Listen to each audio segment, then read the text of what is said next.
6 de marzo de 2026, día 34.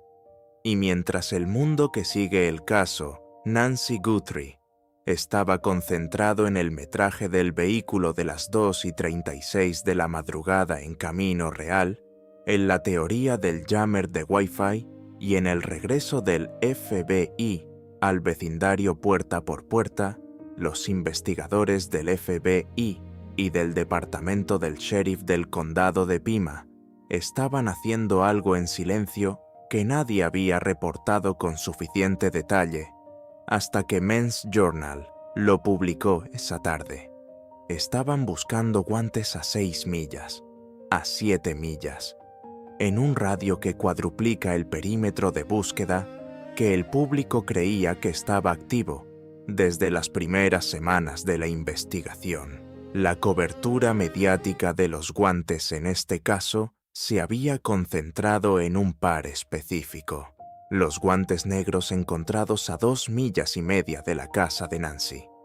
El par cuyo ADN fue corrido contra Codis y cuyo resultado, confirmado por el sheriff el 5 de marzo, fue el más frustrante de la investigación hasta ese momento. Un empleado de un restaurante local, sin conexión con el caso. Eso es lo que el público sabía. Lo que el público no sabía hasta que Men's Journal lo confirmó con fuentes cercanas a la investigación el 6 de marzo, es que ese par de guantes a 2,5 millas no era la única evidencia física de guantes que los investigadores estaban procesando activamente. Las autoridades estaban en silencio, testeando guantes adicionales encontrados tan lejos como 6 a 7 millas de la casa de Nancy Guthrie, expandiendo la huella física de la investigación de una manera que ningún comunicado oficial había descrito públicamente. 6 a 7 millas. Esa distancia en el contexto geográfico de Tucson, Arizona, es significativa de varias maneras simultáneas. 6 millas al sur de la casa de Nancy, en Catalina Foothills, acerca al radio de búsqueda a zonas de Tucson con acceso más directo a la autopista Interstate 10. 6 millas al norte, acerca al desierto de las montañas Santa Catalina, donde los helicópteros con sensores de señal del marcapasos habían estado buscando en las primeras semanas, y 6 millas en cualquier dirección en un automóvil, a las velocidades que el vehículo de las 2:36 de la madrugada en camino real fue descrito como conduciendo, representa aproximadamente 6 a 8 minutos de tiempo de viaje desde la escena del crimen. 6 a 8 minutos. Una persona que salió de la propiedad de Nancy inmediatamente después de las 2:28 de la madrugada, cuando el marcapasos tuvo su última sincronización, podría haber estado a 7 millas de distancia entre las 2:34 y las 2:36 de la madrugada, exactamente cuando el vehículo apareció en la cámara Ring de camino real a 2,5 millas. Esa matemática no conecta directamente los guantes a 6 o 7 millas con el vehículo de camino real, pero sitúa ambos elementos en el mismo rango temporal y geográfico de una manera que los investigadores que procesan el caso con toda la evidencia disponible no pueden ignorar. Y el sheriff lo confirmó con la frase que describe el estado real de la investigación de evidencia física en este momento. Su gran enfoque está en la evidencia forense. Tanto la evidencia digital como el ADN permanecen activamente bajo análisis. Activamente bajo análisis. Ese estado activo incluye los guantes a 2,5 millas cuyo ADN fue descartado, los guantes adicionales a 6 y 7 millas cuyos resultados no fueron confirmados públicamente, el ADN del interior de la casa de Nancy que el laboratorio de Florida está procesando, y la evidencia del vehículo del Range Rover gris del Culvers, cuyo maletero fue sellado la noche del 13 de febrero.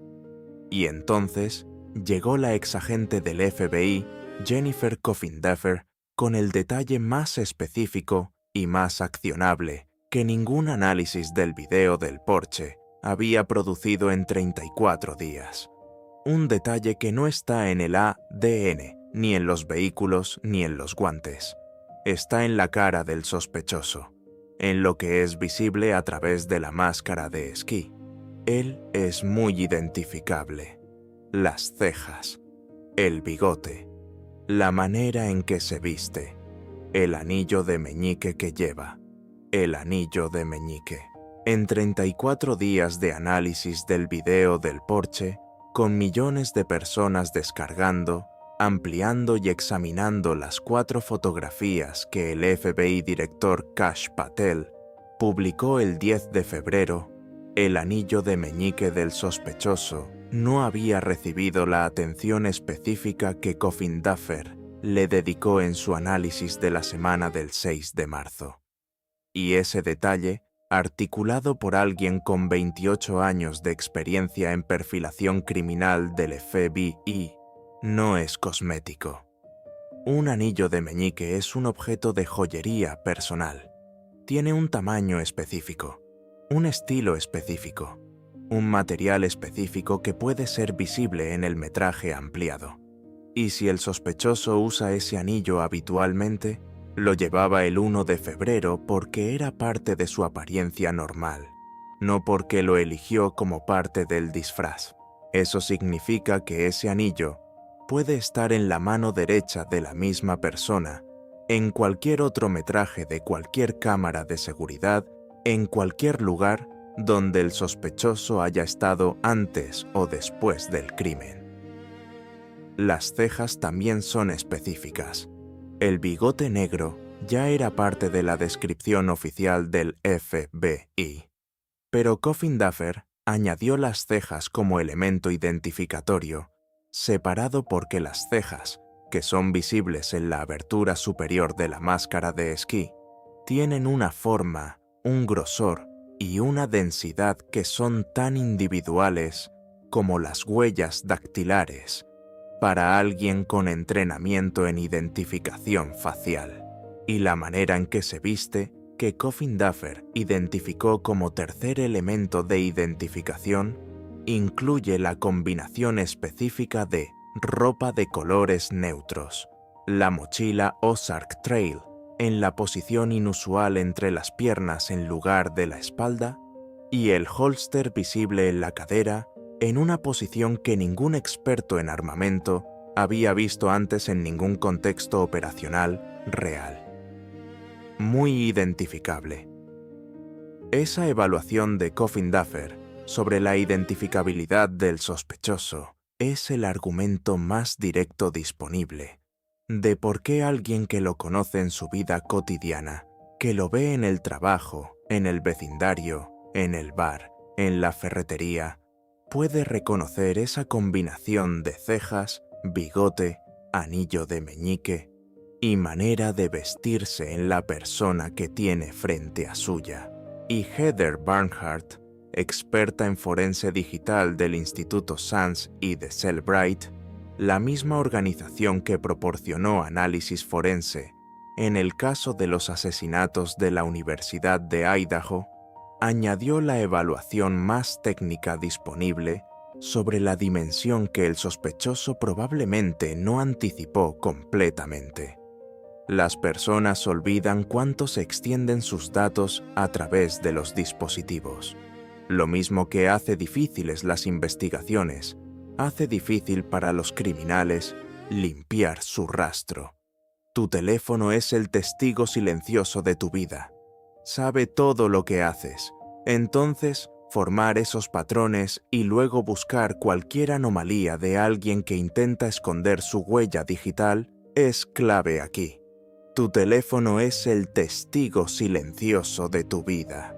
Esa frase de Barnhart, pronunciada en el contexto de la investigación del caso de Nancy Guthrie, es la declaración más poderosa disponible sobre por qué el sospechoso que llegó con walkie-talkie para evitar el geofencing y posiblemente con un jammer para cegar las cámaras del vecindario puede haber cometido el error más costoso fuera de la propiedad de Nancy.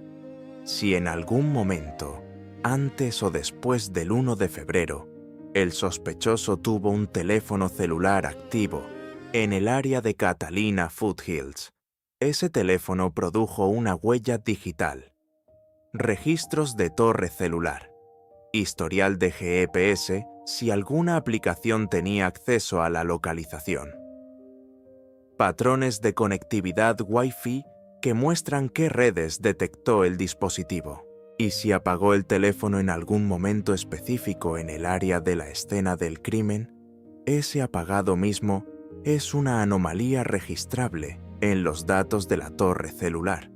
El equipo CAST del FBI en Phoenix está buscando exactamente esa anomalía.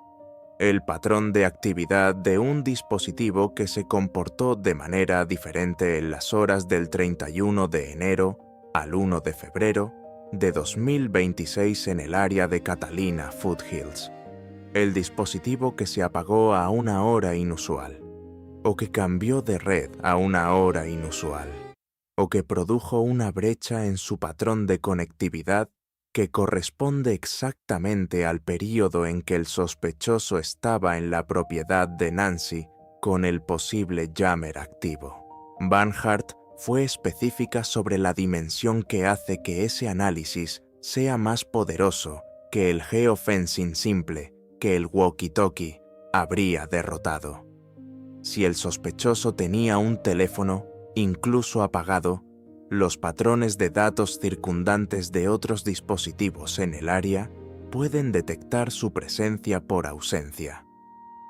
Un teléfono que normalmente aparece en las torres celulares de Catalina Foothills y que esa noche específica no apareció en ninguna torre en un radio de varias millas, es tan identificable como uno que sí apareció. Y el FBI no está buscando solo en el área de Catalina Foothills. El agente del FBI y los diputados del sheriff que el 5 de marzo investigaron la casa directamente al oeste de la propiedad de Nancy, añadieron una dimensión que Brian Entin, de News Nation, documentó, pero que ningún análisis mediático había procesado completamente. La casa directamente al oeste, la propiedad inmediatamente adyacente a la casa de Nancy en dirección oeste, que fue investigada el 5 de marzo, el mismo día que los agentes regresaron al vecindario más amplio, preguntando sobre fallas de Internet. Esa investigación de la propiedad adyacente puede estar relacionada con la teoría del jammer, que requiere proximidad física extrema a los dispositivos objetivo para ser efectivo en el rango de 10 a 30 metros que los modelos comerciales producen. Una persona en la propiedad al oeste de la casa de Nancy, a metros de distancia, habría estado en el rango perfecto para que un jammer afectara los dispositivos dentro de la casa de Nancy. O puede estar relacionada con el patrón de los 12 vehículos del metraje Ring de los Straticuleas a 2 millas y media. Si alguno de esos vehículos puede ser conectado con alguien en la propiedad al oeste de Nancy, esa conexión sería exactamente el tipo de intersección de evidencia que los investigadores necesitan para establecer causa probable de arresto.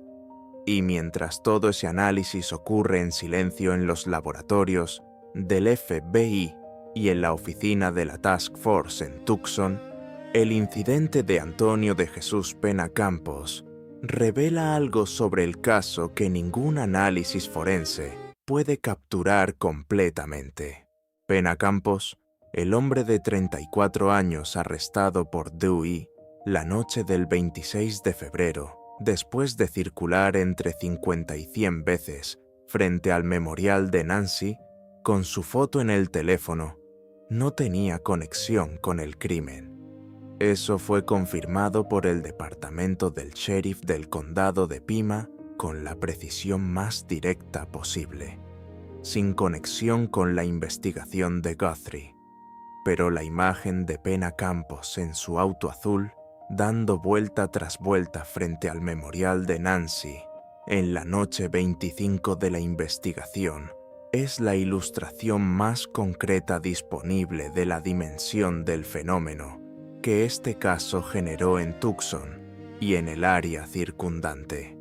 No investigadores, no periodistas, no la familia de la víctima. Un hombre de 34 años que no tiene ninguna conexión conocida con Nancy Guthrie ni con la familia Guthrie, que obtuvo una foto de Nancy, que condujo hasta el memorial en la noche 25 de la investigación y que pasó frente a las flores y las notas de los vecinos entre 50 y 100 veces mientras estaba bajo la influencia del alcohol.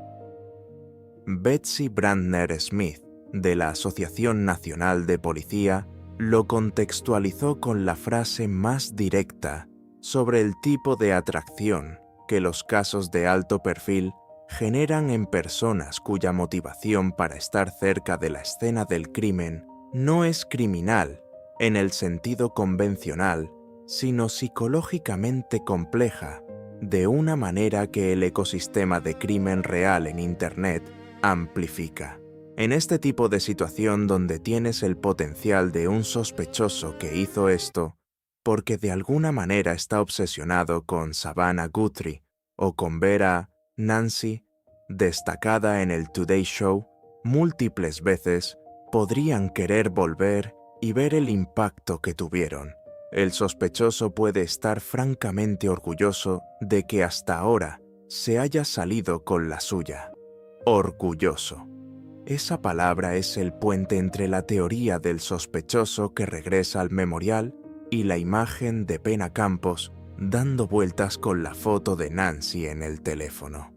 No porque Pena Campos sea el sospechoso, no lo es, sino porque el nivel de atención obsesiva que el caso generó en personas que no tienen ninguna conexión con el crimen ilustra la escala del fenómeno que el sospechoso real puede estar observando con satisfacción desde cualquier lugar donde esté ahora mismo. El sospechoso que Coffin Duffer describió como muy identificable por sus cejas, su bigote, su anillo de meñique y su manera de vestirse, que llegó con walkie-talkie y posiblemente con un jammer al vecindario más vigilado de Arizona, que pasó 41 minutos en la casa de Nancy y que dejó una muestra de ADN que el laboratorio de Florida está procesando, ese sospechoso puede estar siguiendo cada noticia del caso en tiempo real. Y si lo está siguiendo, sabe que los guantes, a 6 y 7 millas, están siendo analizados. Sabe que los investigadores están preguntando sobre fallas de Internet. Sabe que la casa al oeste de Nancy fue investigada el 5 de marzo. Y sabe que tiene ADN en el interior de la casa que el laboratorio todavía no descartó. La pregunta que Maureen O'Connell articuló con la frase más memorable del caso sigue siendo la más urgente disponible después de 36 días de investigación. Están ahora en una freidora de aire, y la pregunta es, ¿quién va a saltar primero? $1.200.000 está esperando a quien salte primero con información verificable. Nancy Guthrie tiene 84 años. Lleva 36 días desaparecida. Los guantes están siendo analizados a 6 y 7 millas. El teléfono silencioso del sospechoso puede ser el testigo más importante de todo el caso, y el anillo de meñique visible en el video es el detalle que alguien que lo conoce puede reconocer hoy mismo. Tráiganla a casa. Sonnet 4.6